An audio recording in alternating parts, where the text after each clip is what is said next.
जों मोनथिगौ जों मोजाङै दङ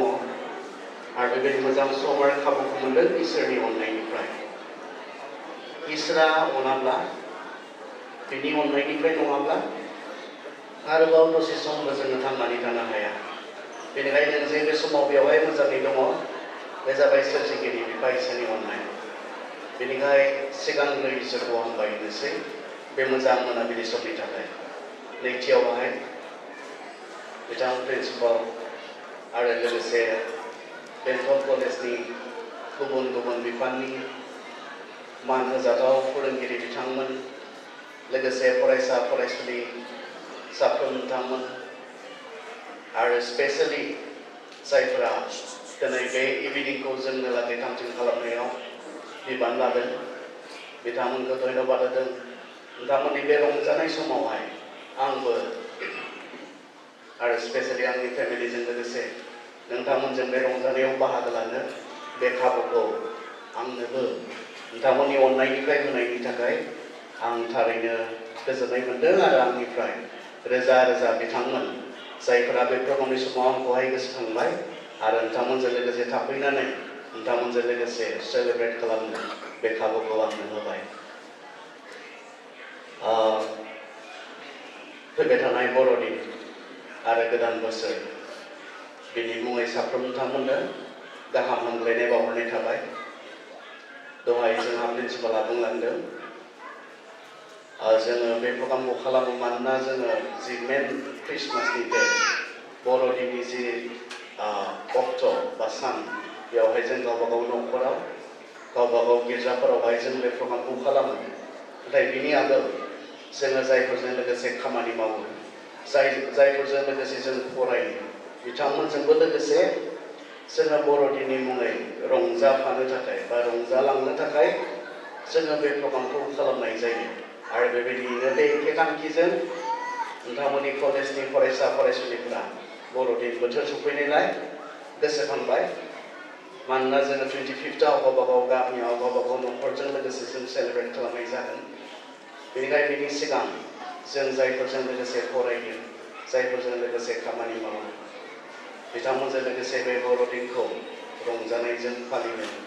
आरो बेबायदिनो बिथांमोना आंथ' मोनथिदों माखासेफोरा एग्जाम जागासिनो दङ, नाथाय बिनि गेजेरावबो बिथांमोना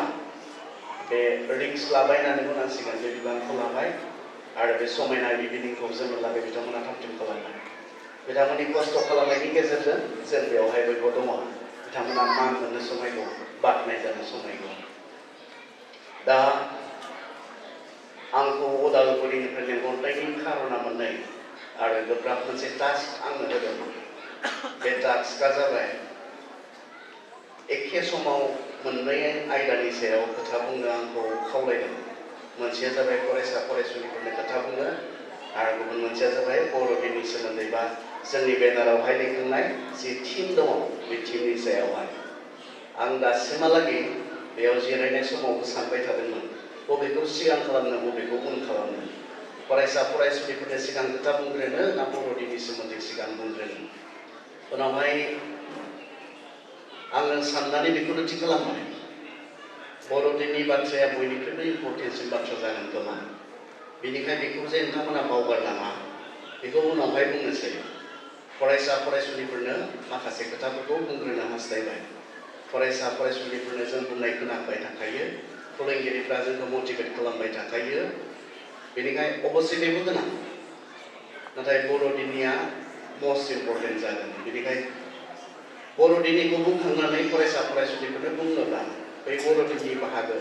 थारमाने आं लुबैदों, आं हास्थायदों बर'दिननि खोथाया जे दिनै बेयाव सावरायबाय बेयावनो जोबनानै थाङा, नोंथांमोनजों लोगोसे नोंथांमोननि जिउआव लोगोसे थागोन। बे जायगानिफ्राय न'आव थाङोब्ला न'आवबो नोंथांमोना बे बर'दिन बोथोराव जिहेतु गोबाङा नुदों ख्रिस्टियानफोरा, आं फोथायो बेयावहाय गुबुन फोथायनायनि फरायसा फरायसुलिफोरबो थागोन आरो नोंथांमोना नुगासिनो दङ ख्रिस्टियान गामिफोरावहाय ख्रिस्टियान न'खरफोरावहाय फुल प्रिपेरेसन 25 डिसेम्बराव ख्रिस्टमास फालिनो थाखाय बिथांमोना फुल प्रिपेरेसनाव दङ। आरो थारैनो बाथ्राया what it is all about, बेयो मानि सोमोन्दै एसेबां थाखा फैसा खरस खालामदों एसेबां डेक'रेसन खालामदों बेयो मानि सोमोन्दै what is it all about बेयो इम्पर्टेन्ट बाथ्रा जागोन बेनिखाय आं सानदों बेखौ एसे उनथिंजाय बुंनो थाखाय दा सिगांनो फरायसा फरायसुलिफोरनो आङो बाइबेलजों सोमोन्दो लाखिनानै खोथा बाथ्राखौ बुंनो मोजां मोनो कारन बाइबेलाव इसोरा मानसिनो नांगौ गोनांथार बाथ्राफोरखौ बियो लिरनानै दोनदों इसोरा गावनि थाखाय नङा जोंनो जे नांगौ नोंनो नांगौ आंनो नांगौ आरो बेबो संसाराव थांनानै थानाय समाव बे संसारावहाय जोङो थांनानै थानाय समाव जोंनो नांगौ गोनांथार बाथ्राफोरखौ बेवहाय लिरनानै जोंनो दोनदों जेब्ला जोङो इक्लेसियास्टिस उपदेशगिरि बे उपदेशगिरिनि 3 बालाबावहाय थाङो जों चैप्टार 3 आवहाय थाङो बेयाव बुंदों there is time for everything आरो बे गोनां बाथ्रा आरो मानसिया जेब्ला बेखौ बुजियो अब्लाना गासैबो थिग जायो बायदि आरो there is time for everything गासैनिबो मोनसे थि सम दङ बाइबेला बेखौ जोंनोहाय बुंदों दा बे एखे बाथ्राखौनो आरो गुबुनावहाय जोंनो ओरै होननानै बुंदों गितफोरनि गितफोर 90:12 आव ओरै बुंदों जोंनि थांनानै थानाया बेसे गुसुं बेखौ जोंनो फोरोंगोन अब्लानिया जोङो गियानि जागोन बर' ट्रेन्सलेशना बेबायदि होननानै रायज्लायदों जोंनि थांनानै थानाया बेसे गुसुं बेखौ जोंनो फोरोंगोन आरो जेब्ला जोङो रोंगोन अब्लाना मा बुंदों अब्लानिया जोङो गियानि जागोन इंराजियावबो बुंदों teach us to number our days नङाबा teach us to count our time बेबायदियै ट्रेन्सलेशन खालामदों जोंनि जिउनि जि सम जोंनि जिउनि जि टाइम बे टाइमखौ बुजिनो मिथिनो जोंखौ हेफाजाब खालाम आरो जेब्ला जोङो जोंनि जिउनि टाइमखौ बुजिगोन अब्लाना जोङो गियानि जागोन जेब्ला जोङो समखौ बुजिया टाइमखौ बुजिया अब्लाना जोङो गियानिफोरबायदि जोङो थांनानै थानो हाया आरो स्पेशली स्टुडेन्टफोरनि थाखाय बियो बहुत इम्पर्टेन्ट मानसिनि थाखाय फरायसा फरायसुलिफोरनि थाखाय नङा मानसिनि थाखाय टाइमखौ बुजिनाया What is this time? What am I doing now? बे आंनि मा सम आङो मा खालामबाय थादों आरो गासिबो बिनि सायावनो सोनारगोन नोंथाङा दिनै मा समाव दङ मा खालामबाय थादों मा मावबाय थादों बिनि सायावनो नोंथांनि गुबै भबिसतआ आरो गोबां जोंनि बर' फरायसा फरायसुलिफोरखौ जोङो दिनै बे बाथ्रायाव जोङो सिनसियार जानायखौ सिरियास जानायखौ जोङो नुनो मोनाखै बिथांमोना मा खालामदों बे जि टाइम जि सम बे समखौ बिथांमोना गोरोन्थियै बेबहार खालामनायखौ जोङो दिनै नुनो मोनदों जेरैहाय जि समाव जि मावनांगौ बेखौ मावाखै जि समाव जिखौ मावनाङा बेखौसो मावदों अब्ला नोंथाङा समखौ लानानै मोनसे गोरोन्थि मोनसे ट्रेकआवहाय नोंथाङा खारगासिनो दङ नोंथांमोना दिनै मा सम आरो स्पेशली बेयाव जायफोरा जिरायनानै दङ फरायसा फरायसुलिफोर नोंथांमोना जिबननि एनेकुवा मोनसे गोनां मोनसे समावहाय दङ लाइफनि मोनसे इम्पर्टेन्ट क्रुसियेल मोनसे टाइमाव दङ आरो दिनै नोंथाङा अबे नोंथांनि समावहाय नोंथाङा दिनै मा मावदों मा खालामदों बिनि सायाव गाबोननि नोंथांनि भबिसतआ सोनारगोन मा खालामबाय दङ नोंथाङा दिनै मा सममोन मा मावनांगौमोन जुदि बेखौ मावाखैब्ला बेखौ खालामाखैब्ला बिनि अनगायै जिफोरखौ खालामनाङामोन जिफोरखौ मावनाङामोन जिफोराव बेस्थ' थानाङामोन बेफोरावसो नोंथाङा बेस्थ' दङब्ला बे जिनिसा नोंखौ बे खामानिया नोंखौ गाबोन दुखु होनो थांगासिनो दङ बेनिखायनो जों एसे बुजिनाया मोजां आरो बे बाथ्राखौ आं बुंनायनि कारना जाबाय खोब जेनेरेल खालामनानै आं बुंनो इच्छा खालामाखै आं नोंथांखौ बुंदों आरो नोंथाङा बेखौ साननायखौ आं हास्थायदों आंनि मा टाइम आंनि मा सम आं मा खालामदों मा मावदों आं बेफोरखौ मावै मावै बहा थांनो नागिरदों बबेयाव सहैनो नागिरदों बे बाथ्राखौ नोंथाङा गाव सानोब्ला कारन लाइफ इटसेल्फ इज भेरि पार्सनेल जिबना गावनि जिबना व्यक्ति लाइफ इज भेरि पार्सनेल आरो दिनैनि समावहाय नोंथांनि लाइफखौ लानानै गोबांहा इन्टारेस्ट गैया नोंथाङा मा खालामदों खालामाखै नोंथाङा मा मावदों मावाखै रावहाबो जेबो बुंनो गोनां गैयि बायदि मोनसे समाजावहाय जों दिनै दङ नोंथाङा दङ मानसिफोरा बाथ्रा खालामा केयार खालामा मानसिफ्रा बेस्थ' गावबा गाव खामानियाव गावबा गावनि लाइफखौ लानानै मानसिफ्रा बेस्थ' बेनिखाय नोंथाङा दिनै मा खालामदों मा खालामाखै मा मावदों मा मावाखै बेखौ मानसिफ्रा नायबाय थानो नोजोर होबाय थानो बुंबाय थानो गोसो गैया सम गैया मानसिफ्रा बियो बिथांनि जिबन दिनै बेबायदि मोनसे ससाइटियावहाय जों दङ दिनै बेबायदि मोनसे समाजावहाय दङ जेराव बियो बिथांनि जिबन बे मालायनि खोथा बे मालायनि जिबन मालायखौ मानो बुंबाय थादों मालायखौ मानो बुंबाय थादों बेबायदि मोनसे समाजाव जोङो गावबा गाव थांनानै थानाय मोनसे समाजावहाय जों दिनै दङ आरो नोंथाङा दङ बेनिखाय जुदि बेबायदि समाजाव जेराव नोंखौ लानानै गुबुनहा जेबो इन्टारेस्ट गैया नोंखौ लानानै गुबुनहा जेबो साननाय गैया बेबायदि समाजावहाय नोंथाङाबो गावखौ जुदि गावखौनो लानानै गावनि लाइफखौ लानानै गावनि सायाव इन्टारेस्ट लाखियाब्ला गावनि लाइफखौ लानानै गावनि सायाव गोसो होआब्ला गुबुननिफ्राय गोबां मोनगोन होननानै आसा खालामथावना बेबायदि समावहाय जों गैया नोंथाङा गैया अनजाग्रा फंबाय बिनानावमोन फरायसा फरायसुलि नोंथाङा थिगैनो दङ ने मा खालामनांगौमोन बेखौ खालामबाय दङ ने मा मावनांगौमोन बेखौ मावबाय दङ ने ना जेफोरखौ नोंथाङा खालामथारनाङामोन मावथारनाङामोन बेफोराव बेस्थ' दङ नोंथाङा दुखु मोनगोन बे नोंनि जिबन आंनि नङा फोरोंगिरिफोरनि नङा बिसोर रावनिबो नङा बिथांमोनहा गावसोरनि रेसपन्सिबिलिटिखौ मावफुंदों बिथांमोनहा गावसोरनि सायाव मा बिबान दङ बे बिबानखौ मावफुंदोंल'सो नाथाय मेन इन्टारेस्ट लानांगौआ गावगायनि लाइफखौ केयार खालामनांगौआ गावनि जिबननि सायाव इन्टारेस्ट लाखिनांगौआ नों गावासो गुबुना नङा बेनिखायनो सान नोंथाङा दिनै बबे समावहाय दङ गोलाव सम नङा बियो गुसुं सम आरो बे गुसुं समनि गेजेराव बाइबेला बुंदों आंनि जिबननि जि सम बे समखौ आंखौ बुजिनो हेफाजाब खालाम इसोर जेन आं गियानि बायदि थांनानै थानो हायो खारन गुसुं सम आरो बे गुसुं समनि गेजेराव जोंहा गोबांथार समजों लोगोसे जोंहा मावनांगौफोर दङ बिबानफोर जोंहा दङ दिनै नोंथांमोना फरायसा फरायसुलि आरो बेबो सोरनिबा अननानै होनाय खाबुनि सिङावहाय मोनथिगौ ने फरायसा फरायसुलि नोंथाङा दिनै बेयाव दङ खारन नोंनो बे खाबुखौ सोरबा होदों नोंथाङा दिनै बेयाव जिरायनो मोन्दों फरायनो मोन्दों मोजाङै मोजां गाननो जोमनो मोन्दों नाथाय बियो ओरैनो नङा बे बेसेन गैयै नङा जिखौ जों गोबां समाव बेसेन होनो गोसो खालामाखै जोंनि फरायसा फरायसुलिफोरा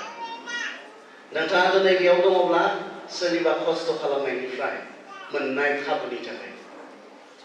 जोङो जोंनि बिमा बिफाखौ एसे गोसोखाङो बे समावहाय बिथांमोना जोंनो बे खाबुखौ होनो सानफ्रोमबो माबायदि खस्थ' खालामो नोंथाङाथ' ओरैनो गैया बेयावहाय नोंथाङा ओरैनो थांलाय फैलाय खालामनो मोन्दों सानदों नामा नोंथाङा ओरैनो स्कुलाव दङ कलेजाव दङ होननानै सानदों नामा नङा नोंनो बे खाबुखौ होनो थाखाय नों जे राइट मोनसे नोंनि थि मोनसे समावहाय खारन बे समा थाबाय थानाय नङा दिनै आङो 40 जाबाय आं बुंनो हाया आं 41 जाया होननानै दिनै नोंथांमोना सोरबा 18 जानो हागौ सोरबा 19 जानो हागौ सोरबा 20 जानो हागौ नोंथाङा दिनै बुंनो हाया आं 21 जाया आं 22 जाया आं 23 जाया होननानै रावबो थानो हाया सम आरो जेब्ला जोङो बुजिया आरो समजों लोगोसे खारफानानै जि समाव जि मावनांगौ बेखौ मावो आरो समा जेब्ला जोंखौ नागारलाङो बेयाव जेबो थाहैया दुखुल'सो थाहैयो जोबनायाव सासे गियानि मानसि बायदि थांनानै थानो बाइबेला जोंखौ खावलायदों एफिसियानि बाबाला जेब्ला जोङो 5नि 16 खौ फरायो बेयाव बुंदों रिडिमिं द टाइम आरो बर'आ बेखौनो ओरैनो ट्रेन्सलेट खालामदों खाबुखौ बायनानै ला जि खाबु होदों नोंथांमोना बे खाबुखौ जि समाव जि खाबु मोनदों जि समाव जि मावनांगौनि मावनो मोननायनि खाबु मोनदों बे खाबुखौ नोंथांमोना जे बेसेन होयो बेनिख्रुइ इम्परटेन्टसिन आरो जेबो गैया लाइफआव जिबनावहाय दिनै खाबु मोनै मानसिफोरनि खोथाया आलादा जागोन सेंग्रा सिख्लाफोर खाबु मोनै मानसिफोरनि खोथाया आलादा जागोन बिथांमोना गाबोन बुंनो हागोन जों खाबु मोनाखिसै बेनिखायनो जों जेबो जायाखिसै बियो बिथांमोननि बाथ्रा जागोन We did not have the opportunity. जोंहा खाबु मोनाखिसै बेनिखाय जों माबा मोनसे जानो हायाखिसै नोंथांमोना मा बुंगोन गाबोन जेब्ला दिनै मावनांगौखौ मावनानै गावखौ बानायनानै लानो रोङा दिनै जोंनि बिमा बिफाया जोंनो इसेबां मावख्रुबनायनि गेजेरजों गावखौ दानानै लानो गावखौ बानायनानै लानो जि बेसेनखौ जोंनो होदों जि खाबुखौ जोंनो होदों बे खाबुखौ मोनसेयावबो मोननानैबो थुलुंगा होफिनो जोंखौ बुङाखैने बिमा बिफाफोरा जुदिअ खोथाजों बुङाखै खुगाजों बुङाखै अब्लाबो बिथांमोना गावसोरनि मावनायजों बुंगासिनो दङ फिसा नों फरायल' नोंनि फरायनायनि थाखाय जों मा खालामनांगौ खालामनो आरो बेनिफ्राय गेदेरसिन थुलुंगा मा थानांगौ आं बुजिया आं रोङा आं मिथिया फिसा नों कलेजाव थां क्लासाव थां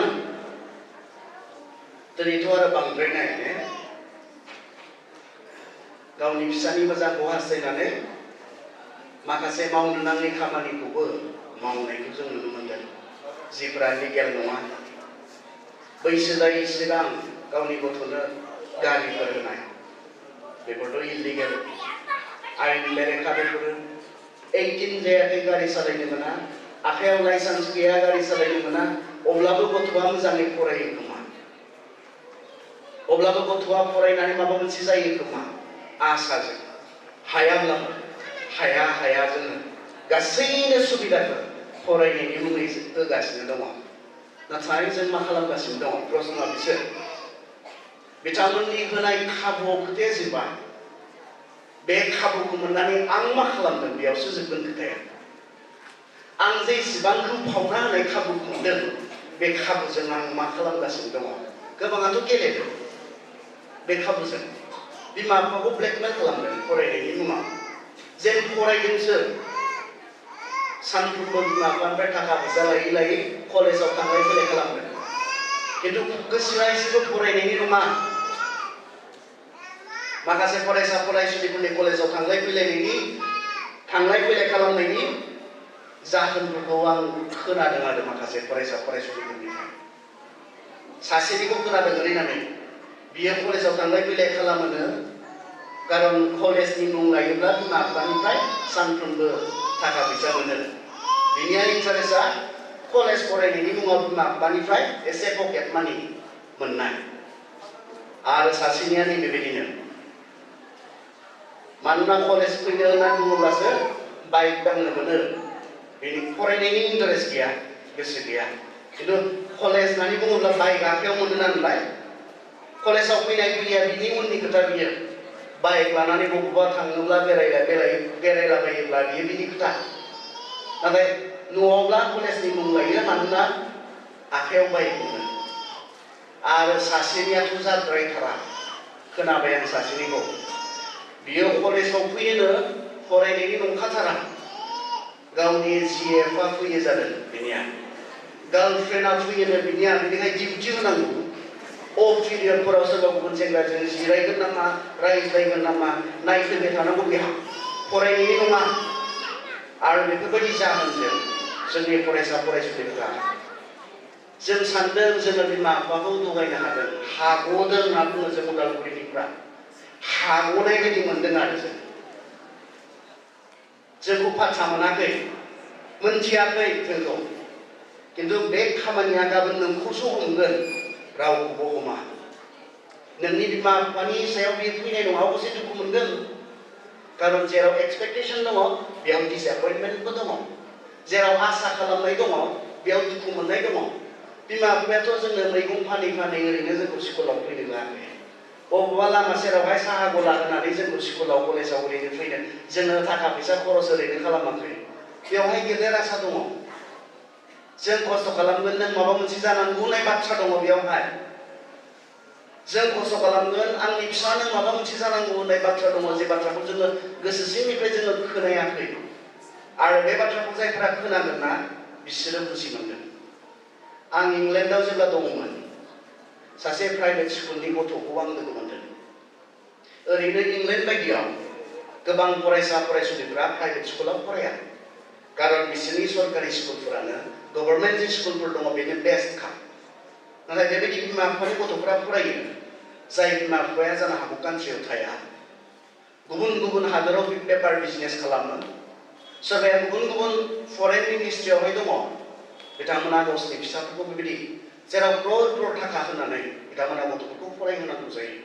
बेनिखायनो इंलेन्ड बायदियावहाय प्राइभेट स्कुलाव फरायनाय बायदि गोबां गथ'फोर नोंथांमोना नुनाय नङा मोननाय नङा गासैबो बांसिनानो बिथांमोना गभर्नमेन्ट स्कुलावनो बिथांमोना फरायो कलेजावनो फरायो बे गथ'आ ओरैना बुंदों आंनि आइ आफाया आंखौ फरायहोनो थाखाय गोबांथार थाखा फैसा खरस खालामदों बे प्राइभेट स्कुलाव फरायहोनो थाखाय गोबांथार थाखा फैसा खरस खालामदों जि थाखा फैसानि गरसेबो आंनि नङा बे गासैबो आंनि बिमा बिफानि बिथांमोना दिनै बुङोब्ला जों नोंनो होआ होननानै बुङोब्ला आंहा जेबो खालामनो हानायनि अधिकार गैया जुदि बिमा बिफाया बुङोब्ला जों नोंनो होआ होननानै बुङोब्ला जों जेबो खालामनो हाया आं जेबो खालामनो हाया आरो बिथाङा नैबे गोनां बाथ्राखौ बुंदों बेनि उनावहाय बिनिखायनो जिहेतु आंनि नङा स्कुलाव कलेजाव बिजाब बायनायनि मुङाव इउनिफर्म बायनायनि मुङाव फरायनायनि मुङाव खरस खालामनाय गरफ्रोमबो फैसाया जिहेतु आंनि नङा आंनि आइ आफानिसो बेनिखाय आंहा मा दङ रेसपन्सिबिलिटि आंहा बिबान दङ मानि मोजाङै फरायनानै मोनसे समावहाय जेब्ला आंनि आइनो नांगौ जाहैगोन आफानो नांगौ जाहैगोन बिसोरनो होनो हाफाफिनहैनाय जेन आं जायो बेनिखायनो आंहा मोजां फरायनांगौ दङ होननानै बे गथ'आ बुंदों जोंनि बर' स्टुडेन्टफोरा बेखौ बेसेबाङै बेबायदि सिरियासै लायो सानो आं मिथिया जों बेबायदि सानोब्ला दिनै आफाया हनै मा मावनानै आंनि फरायनायखौ सापर्ट खालामबाय दङ आइया हनै मा मावनानै आंनि फरायनायखौ सापर्ट खालामगासिनो दङ बेखौ नायोब्ला आं मोजां फरायनांगोन रेसपन्सिबिलिटि होननाय जिनिसानो जों बर' फरायसा फरायसुलिफोरनियाव गैया बायदि रेसपन्सिबिलिटि बिबान लानाय आंहा मोजां फरायनांगौ दङ साननाय मानोना आइ आफानि गोबांथार खस्थ' खालामनाय थाखा फैसाखौ आङो फरायनायनि मुङाव नागारगासिनो दङ गारस्रावगासिनो दङ अनजाग्रा फरायसा फरायसुलिफोर बाइबेला जों बुङो गियानि बायदि थांनानै थानो बाइबेला जोंखौ खावलायदों स्पेसियेलि जोङो बुजिनायाव मा टाइम आंहा मा मावनांगौ दङ आरो जायफोरा बेयाव गर खालामा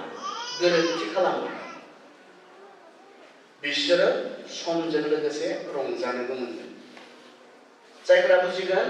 मा टाइम मा मावनांगौ आरो बेखौ मावनो रेसपन्सिबिलिटि लागोन बिबान लागोन बिसोरो रंजानोबो मोनगोन नाथाय नों बुजिनाङा दिनै मा मावनांगौ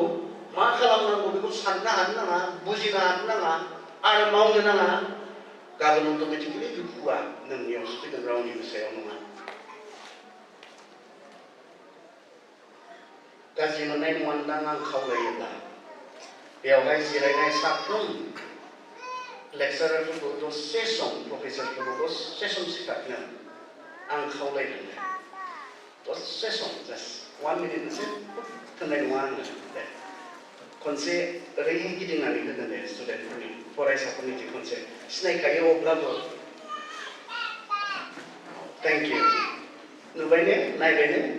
दे जिरायगोन नोंथांमोनाथ' बिसोरनिफ्राय बिजाबनिफ्रायल'सो सोलोङो खोमा माब्लाबा पार्सनेलि खाथियाव जिरायफेरबाय ने जिरायाखै कलेजाव बिजाबनि बाथ्राल' सोलोङो सावरायो पार्सनेलि बिथांमोननि सेरावहाय जिरायनानै नोंसोरनि जि सम बे समनि गेजेरजों बिसोर बारबोनाय आरो बिसोरहा गोबां एक्सपिरियेन्स दङ अभिज्ञता दङ बिसोरजों लोगोसे गोबां लेसन्सफोर दङ बिथांमोना ओरैनो दिनै नोंथांमोनखौ फोरोंनो हानाय जायाखै they did the right thing at the right time बिसोरो थि समाव जि मावनांगौ बेयावसो गोसो होदोंमोन बेनिखायनो बिसोर दिनै थि समाव जि मावनांगौ बेखौ दिनै बिथांमोना मावनो हादों। बुजिदों दा आं मा बुंदों ने? बिथांमोननि सिगाङावबो गोबां चइसेसफोर दंमोन, गोबां सायख'नो गोनाङा बिसोरनि सिगाङावबो फैदोंमोन। मा खालामनो? दिनै बे बैसोआव, बे समाव, बे टाइमाव मा खालामनो? गुबुनफोरखौ जेब्ला बेरायनाय नुदों, गुबुनफोरखौ जेब्ला जाग्लुंनाय लोंग्लुंनाय नुदों, गुबुनफोरखौ जेब्ला सिख्ला हिनजावफोर दैथिंबायनाय नुदों, सेंग्राफोरजों बेरायलाबायनाय नुदों, बिथांमोनाबो बेफोरजों गोजावफानो खालामनो बिथांमोनाबो चइस फैदोंमोन। बिथांमोना हायामोन नङा हायोमोन, मोनामोन नङा मोनोमोन, नाथाय बिथांमोना गावनि बाथ्रा सानग्रोबाय, गावखौ बनायनायनि बाथ्रा सानग्रोबाय, गावखौ लुखांनायनि बाथ्रा सानग्रोबाय। आरो बिथांमोना गोबां लोगोफोरनि खोथा बुंनो हागोन, जाय लोगोफोरा बिथांमोनजों समान समान देरबोदोंमोन, राइट टाइमाव राइट चइस खालामाखिसै। बिथांमोना थि समाव थि खामानिखौ मावनो सायख'आखिसै। बे समाव बिथांमोना गोरोन्थि खामानिफोरखौ मावनो सायख'बाय। गासैहाबो गासैनिबो स्ट'रि थायो।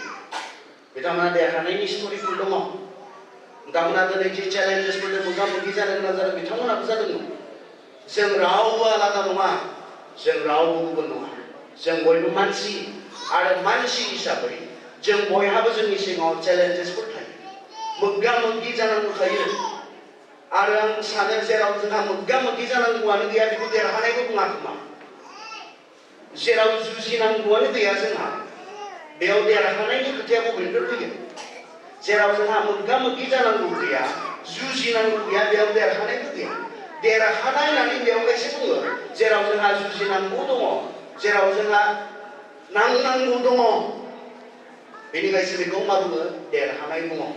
नोंथांमोना नोंथांमोननि बैसोजों लोगोसे, समजों लोगोसे, बैसो आरो सम बेजों गोरोबनाय गोबांथार जेंना जेंसिफोर नोंथांमोना मोगा मोगि जानो गोनांफोर नोंथांमोना थागोन। नाथाय नोंथाङा फकास्ड एज ए स्टुडेन्ट, नोंथाङा दिनै मानो फैदों? कलेजाव मानो दङ नोंथाङा दिनै? नोंथांमोना बे कलेजाव दिनै मानो थांलाय फैलाय खालामगासिनो दङ? फार्स्ट अफ अल जोंहा बेनो क्लियार नङा। बेनिखायनो आंनिफ्राय एसाइनमेन्ट, दायो थांदो, गाबोन सानदे समबाराव कलेजाव फैफिननायनि सिगां बे जिनिसखौ नोंथाङा क्लियार खालामनांगोन। कलेजाव थांनो ओंखारोब्ला मानो थांनो, वाइ, बेनो क्लियार नङा जोंनि बर' फरायसा फरायसुलिफ्रा। थांलाय फैलाय खालामगासिनो दङ आरो। सोरबाया बिमाजों थुनहरजादों, बेनिखायनो थांलाय फैलाय खालामदों। सोरबाया लोगोफोरखौ नुदों, बेनिखायनो थांलाय फैलाय खालामदों। खिन्थु कारन गैया, रिजन गैया। बेखौनोथ' स्टुडेन्टसफोरनि टार्माव मा होनना बुङो? मोनसे गल बा एम होननानै बुङो। कारन मानो? सोरबा सोङोब्ला नोंथाङा कलेजाव मानो थांनो? बा नोंनि बिमा बिफाया सोङोब्ला कलेजाव मानो थांनो होननानै सोङोब्ला नोंथाङा बिनि फिननाय दङ। आं सासे डक्टर जानो, बेनिखायनो आं कलेजाव थांगोन। आं सासे IAS अफिसार जागोन, बेनिखायनो आंहा स्कुलाव थांनांगौ दङ। आं सासे दाखालि APSCनि रिजाल्ट ओंखारलांबाय, जोंनि माखासे माने बर'फोरा क्लियार खालामबाय। बेफोरो जोंखौ इन्सपायार खालामो नामा? सोरनिबा देरहानाया जोंखौ थुलुंगा होआ नामा? नोंथाङा बुंनो हानांगोन, कलेजाव फैदोंबा, स्कुलाव थांदोंब्ला, बिमा बिफानि गोब्राबथार खामायनायजों मोननाय थाखा फैसाखौ नोंथाङा मानो फरायनायनि मुङाव गारगासिनो दङ? व्हाट इज द रिजन देन? कारना मा कारननि थाखाय नोंथाङा बेखौ खालामदों? कलेजाव थांलाय फैलाय खालामनायाथ' साधारन नङा, खस्थ' दङ, गोबांथार थाखा फैसा खरस खालामनांगौ दङ। वाइ? मानो? जों बयहाबो क्लियार मोनसे कारन थायोब्ला आरो बे कारनखौनो जाफुंहोनो जों नांथाबोब्ला आं बयखौबो देरहानायसो नुदों। गासै जेंना जेंसिनि गेजेरजों देरहानाय नुदों। बेवहाय go find out why you are here. न'आव थांदो आरो नोंथाङा कलेजाव मानो थांलाय फैलाय खालामगासिनो दङ? मा मोनहैनो, बबेसिम सहैनो, बे जिनिसखौ नोंथाङा गावनि खर'आव गावनि साननायाव क्लियार खालामग्रोनानै ला आरो बेखौनो सहैनो जोंहा टारगेटआनो गैयाब्ला हमनानै ला साधारन एग्जाम्पल हिसाबै जों मोननै टीम बे फिल्डआवहाय हगारबाय फुटबल गेलेनो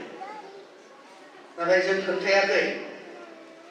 गल पस्टआव अबेथिं माथा गरम जाया बिसोरो जुदि थिक थुनानै दोननाय गायनानै दोननाय थि मोनसे टारगेट गल पस्ट जुदि गैयाब्ला दोलो मोननै बेयाव साबसिन प्लेयारफोरखौ लाबोनानै गेलेनो हो बिसोरो बेयावबो देरहानाय गैया देरहानांगौआ मा बबेथिं बेखौनो बिसोर मिथिनाय नङा आरो जोंनि फरायसा फरायसुलिफोरा दिनै नैबेबायदि मोनसे दायलेमायावहाय दङ बेबायदि मोनसे पाजल मोनथिया गावनो देरहानाया माखौ बुंगोन गाव गावनि जिबनाव खारन थि मोनसे डेस्टिनियानो गैयाब्ला सहैनांगौ मोनसे डेस्टिनियानो गैयाब्ला बबेयाव सफैनानै नों बुंगोन आं देरहाबाय होननानै गावहा मोनसे डेस्टिनि थायोब्लासो बेखौ सहैनायनि उनाव नों बुंनो हागोन दा आं सफैबाय होननानै आं देरहाबाय होननानै आरो गोबां जोंनि फरायसा फरायसुलिफोरा दिनै बे पाजलावहाय दङ बे समयसायावहाय दङ जोङो गियानि बायदि जोङो थांनानै थानो बे कनफिउजिं मोनसे संसारावहाय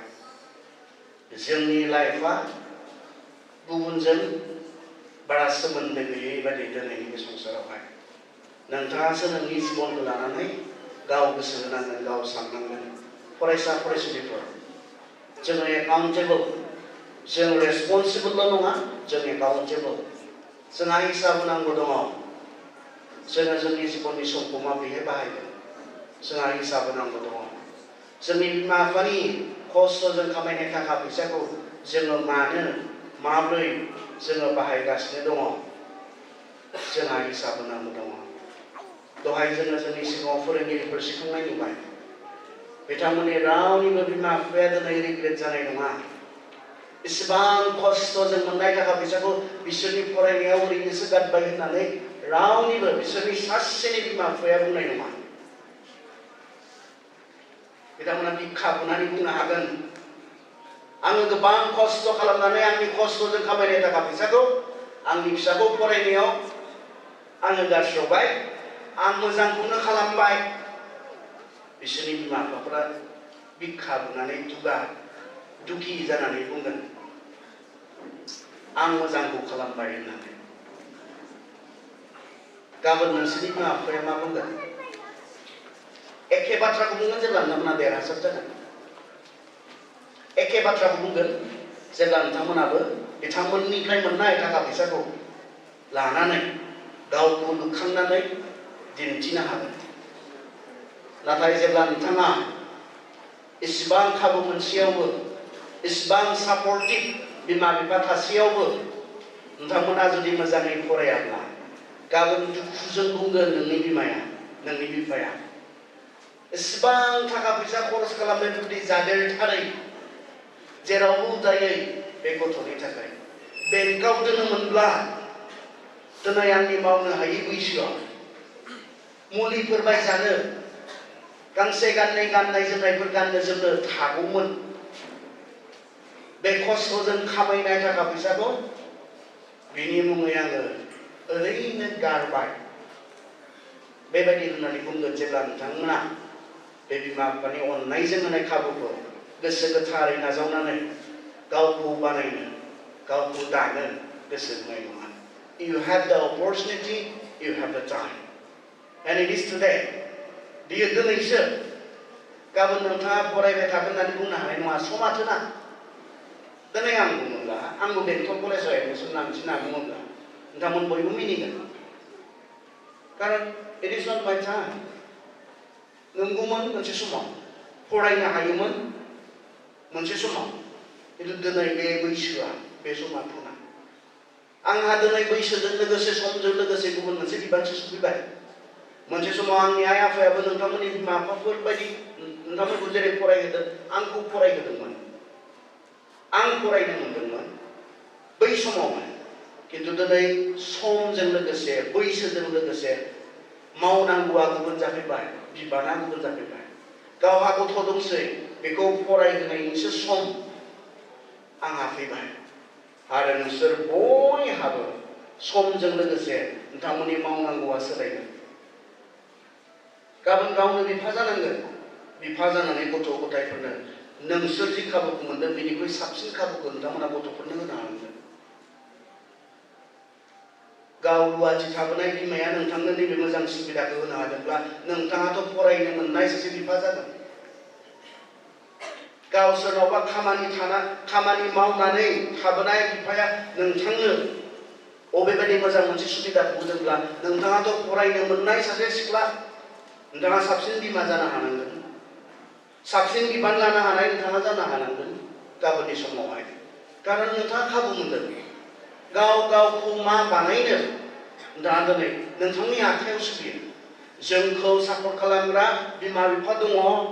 जोंखौ हेफाजाब होग्रा फोरोंगिरिफोर दङ। दा खामानिया जोंनि आखायाव। आं गावखौ मा बानायनो,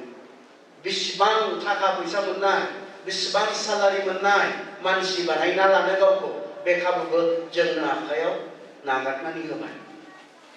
दा बेखौ लानानै नोंथाङा गोसो होनानै फरायनो, गुबुन नंबां जाबाङाव गोसोफोरखौ हगारसारा जासे, जेराव थायोब्ला जेखौ मावोब्ला गावखौ बानायनाय जाया, गावखौ नस्थ' खालामनाय जायो, बेबायदि खामानिफोरनिफ्राय जों गोजानाव थानो जोङो सोलोंनांगोन, जोङो रोंनांगोन। बे बैसोआ गावखौ बानायनायनिसो बैसो, गावखौ नस्थ' खालामनायनि नङा। सोरबा जोंनि सेंग्रा सिख्लाफ्रा दिनै ड्राग्सजों, सोरबाया सेक्सजों, सोरबाया बायदि एडिक्सन, जेरैहाय माखासे जोंहा स्क्रिन एडिक्सनफोर दङ। नायाब्लानो जाया, मबाइल नाङाब्लानो जाया, गेलेयाबानो जाया, बेबायदि नंबां जाबाङाव बेस्थ' थायै थायै गावखौ जुदि नस्थ' खालामलांबाय थादोंब्ला फंबाय, नों सानदों नामा नोंल' दुखु मोनगोन होननानै? नङा। नोंजों लोगोसे जाय सिख्लाया गाबोन हाबा जागोन, बे सिख्लाया नोंजों खस्थ' मोनफागोन। नोंथाङा मोजां हौवा जानो हानाय नङा। गाव गोसो थोनाय मोजां मोननाय सिख्लाखौ मोननाया गेदेर बाथ्रा नङा। बेजों लोगोसे मोजां न'खर बानायनायासो। आं मिथिगौ 10 बोसोर गोसो थोलायदोंमोननो, हाबा जानानै बारा गोबाव थायाखिसै, नागारलायबाय। खारन गोजोन मोनसे न'खरनि प्रमिस होदोंमोन, बेबायदि जायाखिसै। रेसपन्सिबल सासे मानसि जानो हायाखिसै। हौवा जानानै जि मावनो गोनां बे खामानिफोरखौ मावनो हायाखिसै। बेनिखायनो जोंहा समानै जौगानांगौ दङ दिनैनि संसारावहाय। दिनै जोङो समान समान, आरो माब्रैबाबाथ' बबेबा मोनसे सेक्सआ, बबेबा मोनसे जेन्डारा मा जानो हागौ, खम बारा जानो हागौ। दिनै बेवहाय बांसिन सिख्लाफोरखौ नुदों सेंग्राफोरनिख्रुइबो। जुदि जोंनि मोनसे गोबांसिन बाहागोआ जौगानो थानाङोब्ला, मोनसेल' बाहागोआ जौगालांबाय थायोब्ला बे समाजखौ समानै जौगानाय समाज होननानै बुङा। बेनिखायनो हौवासाफोराबो जौगानांगोन, हिनजावसाफोराबो जौगानांगोन। दिनै हिनजावसाफोरा जेन्डार इक्वालिटि, हिनजाव जानानै समान मोनथायनि थाखाय संसाराव नांबोदों। फेमिनिस्ट मुभमेन्ट, बेफोरो जोंहा संसाराव दिनै जाबोदों। बिथांमोना जोंबो हौवाफोरनि गाहायाव नङा, जोंबो हौवाफोरनि गेजेर नङा, जोंबो हौवाफोरबायदि समान समान खामानि मावनो हायो, जौगानो हायो, दावगानो हायो, जोंनोबो खाबु होनांगौ होननानै बिथांमोना खुगा सिबोदों, नांबोदों बिथांमोना। आरो बेबायदिनो दिनै हिनजावफोराबो जेखि जाया बिसयाव गाहायाव जानानै थायाखै। बुंनो थाङोब्ला दिनै इन्डियानि गासैनिबो जौसिन मासियाव सासे हिनजाव मानसिसो दङ। दिनै बबे बिसयाव गाहायाव? बेनिखायनो जोङो समानै जौगानाय समाज जानोब्ला हौवाफोर हिनजावफोर जोङो समानै गासैनो मोजां बिसयाव जोङो खारनो नांगोन, जोङो देरहानो नांगोन। बेनिखायनो नों मावनाय दिनैनि गोरोन्थिया नोंखौल' दुखु होगोन होननानै साननो नाङा। बिसोरो राइट टाइमाव राइट खामानि मावदोंमोन, दिनै बिथांमोना रंजानो हादों। बिथांमोननि लोगोफोर, बिसोर जेरै गावसोरखौ डिसिप्लिन खालामबाय, बेबायदि खालामनो रोङाखिसै। डिसिप्लिन मोजां मोना। साननैसोनि सिगाङावहाय मिडियायाव जोंनि आसामनि असमिया मिडिया बर' मिडियायाव गोसारदोंमोन रैग'फोरनि जेराव आंनिनो सासे लोगोआ प्रिन्सिपाल साथाम गथ'फोरा बे स्कुलनिफ्राय खारदोंमोन आरो माखासेफोरा नुदों जानो हागौ मोनफाफिनबाय पुलिसनि हेफाजाबनि गेजेरजों आरो बिथांमोना खारनायनि कारना जाबाय मोनसे बाथ्राखौ बुंदों दे डोंट लाइक डिसिप्लिन सोरजोंबा बुंजानो फोसाबजानो फेंजानो मोजां मोना आरो जेब्ला नोंहा बे थाया नोंखौ रावबो बानायनो हाया जायनाव डिसिप्लिनखौ मोजां मोननाय गैया सों बै देरहाग्रा देरहासार जाबोनाय मानसिफोरनाव सोंलाय बिथांमोना माबोरै देरहाबोगोन हमथानाय सेल्फ कन्ट्रल बेफोरथ' डिसिप्लिन बेफोर डिसिप्लिन जे समाव हमथानांगौमोन बिथांमोना हमथाबोबाय गावखौ बाइबेला ओरैना बुंदों बाइबेलाव गोबां मोजां मोजां बाथ्राफोर लिरनाय दङ मोनसेयाव ओरैना बुंदों नोङो गुबुन गुबुन रायजोखौ देरहानो हागौ गुबुन गुबुन राजाफोरखौ फेजेननो हागौ नाथाय गावखौ हमथानायनि बोलो गैयाब्ला नोङो जोबस्रांगोन बेसेबां गोनां बाथ्रा बुंनाय नोंनि सायावनि बोलोजों नोङो सोरखौबा फेजेननो हागौ माखौबा नोङो आवग्रिना लानो हागौ नाथाय जाय बेक्तिहा गावखौ हमथानाय गैया सेल्फ कन्ट्रल गैया बियो मा जागोन नस्थ जागोन बाइबेला बेखौ बुंदों नोंहा दङ ने जेराव गावखौ हमथानांगौ बेयाव हमथानो हादों ने माब्लाबा जिराय बिथांमोनहा स्ट'रि दङ बिथांमोना मटिभेसन सोरनिफ्राय नांगौ इन्सपाइरेसन सोरनिफ्राय नांगौ जायफ्रा देरहादों बिथांमोना साफा साफा देरहासार मानसिफोर बेसेन गोसा बेसेन बहरा बिथांमोना सुबुंफोर बिथांमोननिफ्राय सोलोंनो गोनां दङ बिथांमोना बेयाव ओरैनो फैयाखै गोबां सैसोनायनि गेजेरजों दिनै बिथांमोना बेबायदि गनायजाथाव मान होजाथाव बेसेन होजानाय मानसिफोर जाफैनो हादों नोंथांमोना बबे बैसोआव गोरलै नङा जेराव जोङो मेचुर जाफैयो ना गासै बैसोआव जों मेचुर जाफैयो बे बैसोआव गावनि लुबैनाय हास्थायनाय मानिखौ कन्ट्रल खालामनानै गावखौ थि ट्रेकआव लाखिबाय थानांगौआ गावखौ थि लामायाव लाखिबाय थानांगौआ बेयो गेदेर मोनसे चेलेन्ज नाथाय बेखौ खालामोब्ला नोंहा मोजाङा दङ नोङो रंजानो मोनगोन नों रंजानो हागोन नों मा खालामनो रोंनाय नोंल' खस्थ' मोनगोन साननाङा दिनैनि गोरोन्थिया नोंखौल' दुखु होगोन होननानै साननाङा नोंल' खस्थ' मोनगोन गाबोन बेनि खोथा नङा नोंसोरजों लोगोसे नोंसोरनि गथ' गथायफ्रा खस्थ' मोनगोन गाबोन नोंसोरो आं दाख्लै मोनसे सेमिनाराव दङमोन इउथफोरनि सेमिनाराव आरो बेयाव आं माखासे सेंग्रा सिख्लाफोरखौ गसंनो खावलायदोंमोन दे होनना बुंदोंमोन नोंसोरनि गेजेरनिफ्राय सोरबा बेबायदि गोरिब न'खरनिफ्राय फैनाय दङ नामा होनना गिबियाव लाजिदोंमोन ओमफ्राय आं एसे नायनि बुंबाय खोथाखौ मालाय नोंसोर गासैबो गोनां गेदेरनि फिसा गोनजासो खोमा होननाय बुंनाय लोगो लोगो थाब सिखारनायसै आरो सोंदोंमोन बिथांमोनखौ मा चेलेन्जेसफोर थायो मोनसे गोरिब न'खरावहाय जेराव बिमा बिफाया रोङा जेराव बिमा बिफाहा रांखान्थिनि समस्या दङ मा बेवहाय सैनो गोनांफोर थायो होननानै सोंदोंमोन सासेया गाबै बुंदों बहुद खस्थ'जों देरबाय नांगौ बायदि गाननाय जोमनाय होनो हायाखैमोन बिमा बिफाफोरा गुबुनखौ जे मोजां गाननाय जोमनाय नुयोब्ला जोंबो गाननो जोमनो लुबैयोमोन नाथाय जोंनिया सोरनिबा एसे जिनाय सोरनिबा एसे जामनाय बेजोंनो देरबोदों जोङो गोसोआव बायदि साननाय हास्थायनायफोर दङमोन आरो बेफोरखौ खालामनो जेब्ला जोङो थाखा फैसा होनांगौनि बिबाना आंनि आइ आफानि सायाव फैबाय बिसोरो बेखौ बारनो हायाखिसै खस्थ' मोनदोंमोन जानायाव लोंनायाव खस्थ' मोनदोंमोन बिथांमोना मोनसेनि उनाव मोनसे लिस्ट होदों आंनो 10-12टानि लिस्ट बिथांमोना होदों मोनसे निखावरि न'खराव गोरिब न'खराव मा जेंनाफोर थायो जोबनायाव मोनसेल' बाथ्रा सोंदों आङो मा नोंसोरबो बेबायदिनो न'खर बानायगोन नामा जेराव सानफ्रोमबो नोंनि गथ'आ बेबायदि खस्थ'जों मोगा मोगि जानो गोनां जागोन आरो बानायनो गोसो गैयाब्ला मोजां मोनसे न'खर बानायनोब्ला मा खालाम दिनै गोसो होनानै फराय मोनसे समाव जोंनि बिमा बिफाया गोरोन्थि खालामबाय बिसोरनि गोरोन्थिया आंखौ दुखु होबाय मोनसे समाव नोंसोरनि बिमा बिफाया गोरोन्थि खालामबाय बे गोरोन्थिया नोंसोरखौ दिनै दुखु होदों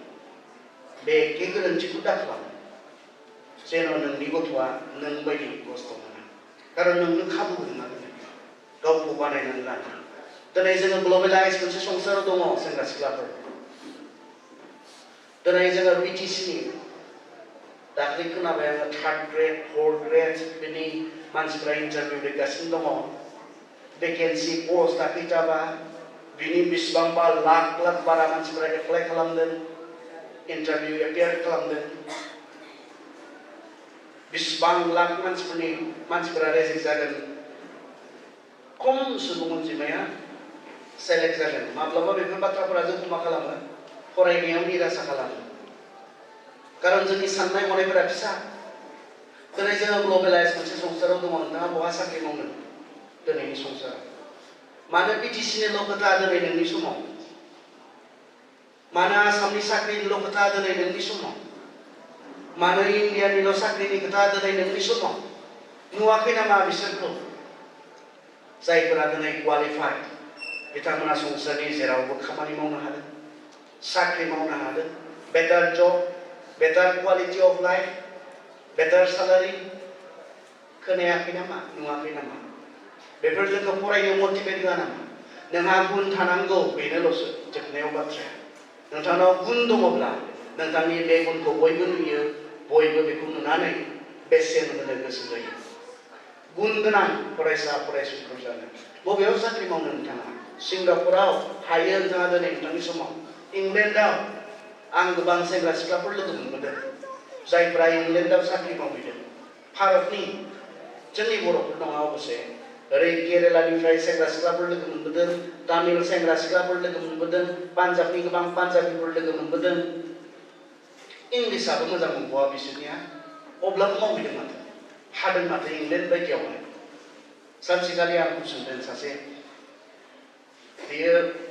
टार्किनि सासे ड्राइभारा आंखौ एयारपर्टसिम लाबोदोंमोन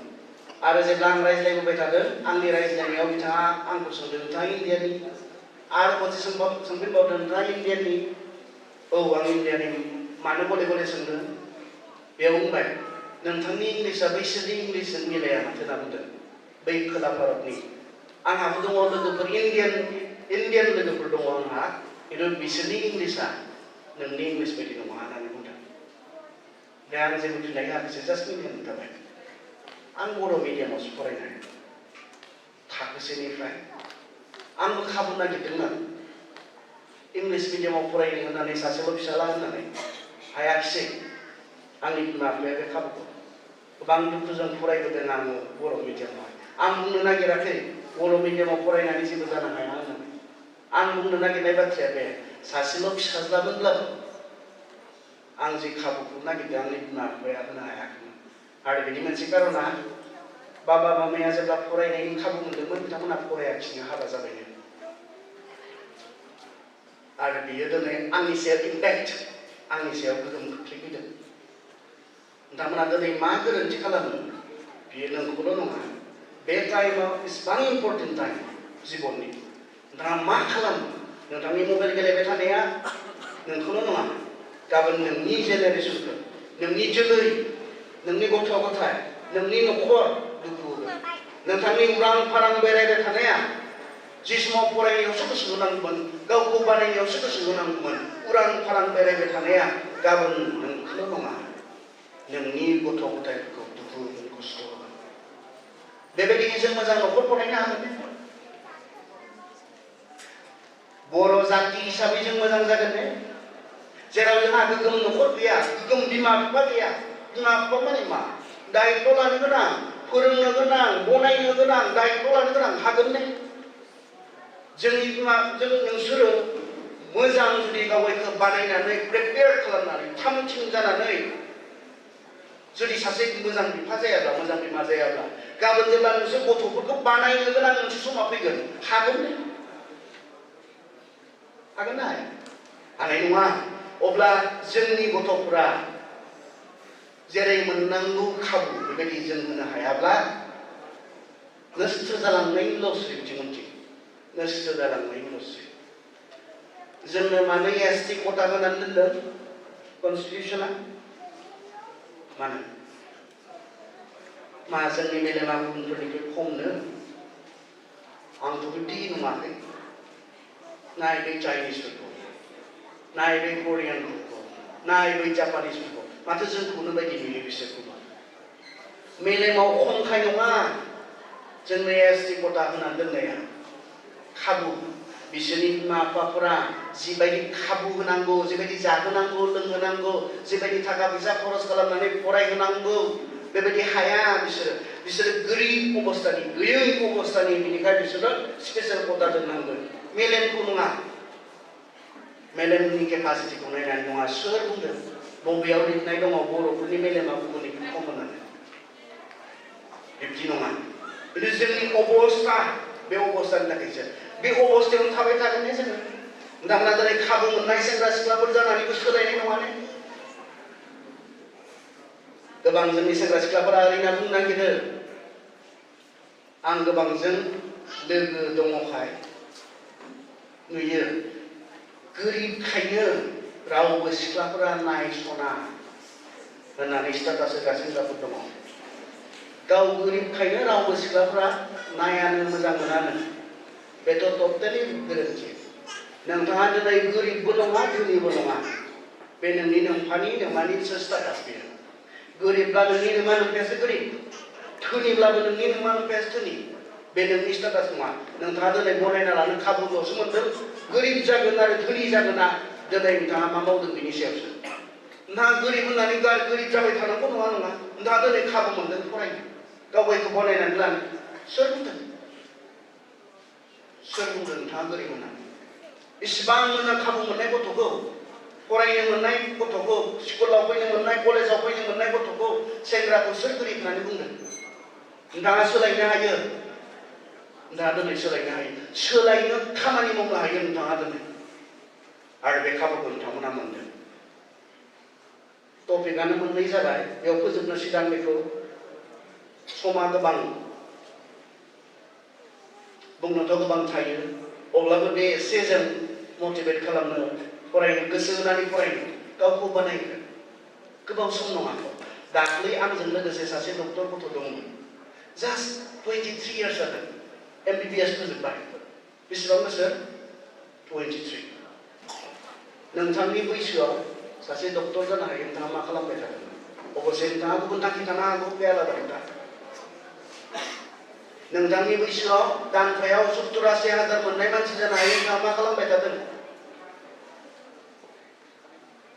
बेबायदिनो बिमा बिफानाव सोनारनानै थांनानै थाबाय थानो मोनगोन सानदों नामा नङा बे समा जोबलांगोन गावनो गाव जोबलांगोन नोंथाङा थट मोनै जोबलांगोन बिबान लानो गोनां सम फैगोन नोंथाङा जोंनि बिमा बिफा जानाय मानसिफोरा बिबान लानो हायै जायोब्ला बे न'खरा नोरजिया जागोन बे समाजा नोरजिया जागोन बे जाथिया नोरजिया जागोन हाबा जानानै मोजां न'खर बानायनो हायाब्लालाय मा लाब जायाथ' सोरबा दङबा गारलायखादो दिनै गावखौ बानायनायाव गोसो होग्रो मोजां हिनजाव जागोन नों गाबोन मोजां हौवा जानो हागोन नोङो सानफ्रोमबो गोसो थोलायनानै नांलायबाय थायोब्ला फरायनो हागोन मोनसे मेसेज रिप्लाइ खालामैनि सानसे नांलायोब्ला फरायनाय जागोन मोनसे कल मिस जानायनि सानसे माथो होलायाब्ला फरायनाय जागोन सोरजोंबा रायज्लायबावोदां बेबायदि सन्देहजों थाबाय थायोब्ला गोसोआ सान्थि जागोन फरायनो हागोन बेफोरखौ गोजानाव दोनथ' हौवा मोनखायो मोनै नुवाखै आं हिनजाव मोनखायो मोनै नुवाखै बेफोर जाबाय डिस्ट्रेक्सन जोंखौ हमथादों बाइबेला बुंदों नोंसोरनि आथिङाव फानफ्रबनानै थानाय गासैखौबो नारगारदो जेन नोङो उदाङै गोसो होनानै नोङो खारनो हायो इब्रायारियाव जोंखौ बुंदों जिया जोंखौ हमथादों थांखिसिम सौहैनायाव any activities anything that is distracting you जायखिजाया जिया नोंखौ हमथागासिनो दङ नोंनि बाधा जानानै नोंनि सिगाङाव गसंगासिनो दङ बेफोरनिफ्राय गोजानाव था इज इट मबाइल बे इम्पर्टेन्स नङा बेखौ गोजानाव दोन नोंनि देरहानाया बयनिख्रुइबो इम्पर्टेन्टसिन नोङो एकाउन्टेबल नोङो रेसपन्सिबल खारन बे खाबुआ ओरैनो नङा